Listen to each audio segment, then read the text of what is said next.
We say good day to Cheal Sonnen. Hello. And hello also to former MMA fighter and current commentator Julie Kedzie, who has written that, quote, the final stages of a weight cut are a lot like the worst kind of hangover. Julie, why is that the case?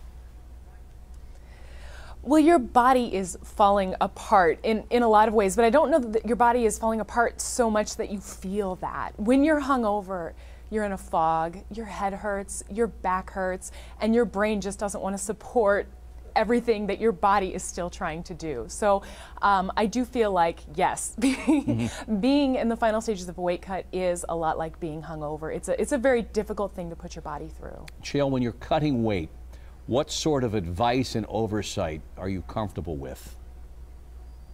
Yeah, but I'll tell you, I'm with Julie. It is one of the most miserable and worst experiences that I've ever had as cutting weight. With that said, sure, I loved it. I loved the way I felt. I loved having the goal and the drive. There's even books written on what it can do to the mind to fast and to go without it, some clarity that you get. Not very many people are going to be able to relate, but Julie will know what I mean, and I also know what she means when she talks about the cramping and the uncomfortableness. Look, it's a necessary evil. You never have to, with the top promoters, the Scott Cokers and the Dana Whites. I want to make this clear. They do not force anybody into any weight class. But Bob, once you agree on what that weight class is, it's important that the commission regulates it and that you make the weight. It's a necessary evil to our sport so that we can have equal matchups, so that a big person isn't fighting a small person. Julie, we're talking about, at least as reported in Will's piece, 26 pounds, she says she's cut in 2 to 3 days. By any measure, intellectually, medically, is that healthy?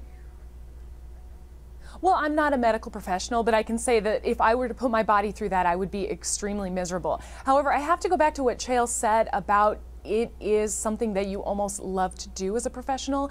That kind of suffering, it also prepares you for battle. Now, watching the images of Cris Cyborg in the bathtub when she's sobbing, when she's being carried, when she's shaking, I don't believe that anybody wants to see that. I don't believe anybody wants to see that major of a cut for a professional. And I'm very happy that now the 145-pound weight class has been opened up so that she can compete at, a level where she's going to be feeling more comfortable in her body. That being said, there was something about weight cutting that I did love. It was almost some sort of ritual, getting you ready for combat. But taken to that extreme, I don't see the point.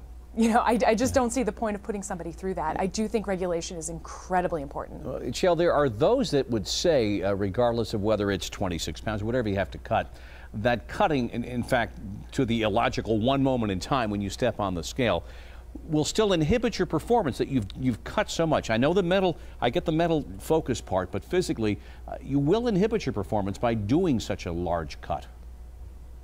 Yeah, you can, Bob. That's true. I'll tell you, I was an NCAA wrestler, and in your lead into this piece, they talked about in 1997 that 3 wrestlers had passed away. That was right in my era. I was there when that had happened.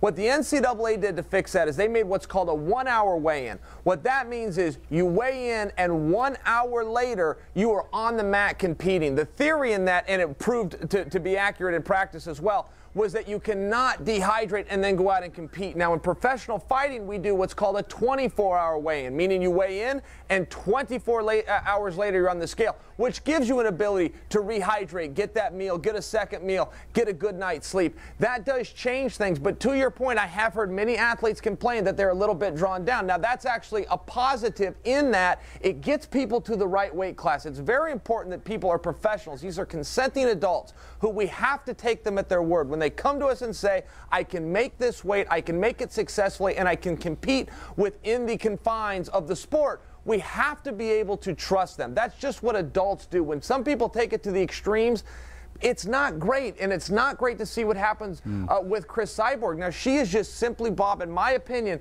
too big for the weight class. Fortunately, they've made a new weight class, but there's a lot of athletes like her. It's important to find that right number. Julie, when you were cutting, what did you do? How did you do it? What sort of advice? Who was at your elbow? Who'd you listen to about the wisdom of doing it the way you did it? Well, I made a lot of mistakes to begin with, Bob. I tried to cut weight pretty much every way I could find, reading books about wrestlers, going on the internet. At the end of the day, I did work with George Lockhart, Cris Cyborg's coach, quite a bit towards the end of my career, and I found him to be very helpful. But at the end of the day, I had who I consider the best coach in the world, Greg Jackson, beside me, telling me that this is part of the fight. This is part of the art of what I'm doing. Cutting weight. If I want to fight at 135 pounds, this is what I need to do, sacrifice there. I did find the best resource for me was those bathtub cuts that you saw Chris Cyborg doing. Again, I never cut to the extreme that she did. I don't think that I have the muscle mass. I didn't have the body that she did. And I'm, again, very grateful that there's a 145-pound division, that we get to highlight this athlete at the weight that's going to make her very comfortable, and she's going to fight well. Cheal, does it get more difficult the older, the further advanced in your career? Yeah, I think that's fair. There's also new tactics out there. The water loading is a bit of a new one for me. When I was wrestling back in the NCAA, I didn't know about that. To Julie's point with the bathtubs and some of the salts and things they can do. Hey, I got to tell you, Bob, you didn't ask me, you asked this of Julie, but we all love to tell our war stories on weight cutting. I did 17 pounds in 22 hours one time. It was a miserable experience, and the only reason I say that, right, is I love that reaction that you and the viewer will give. Most people go, what are you talking about? That's not possible. But look, we've got it down, man. It's a science when you're in this industry. Don't forget, Bob, I can't think of any other profession on the face of the planet where you weigh somebody in before you let them do their job. If you tried to weigh somebody in, if an employer, before they let them go to work, they'd end up in a lawsuit.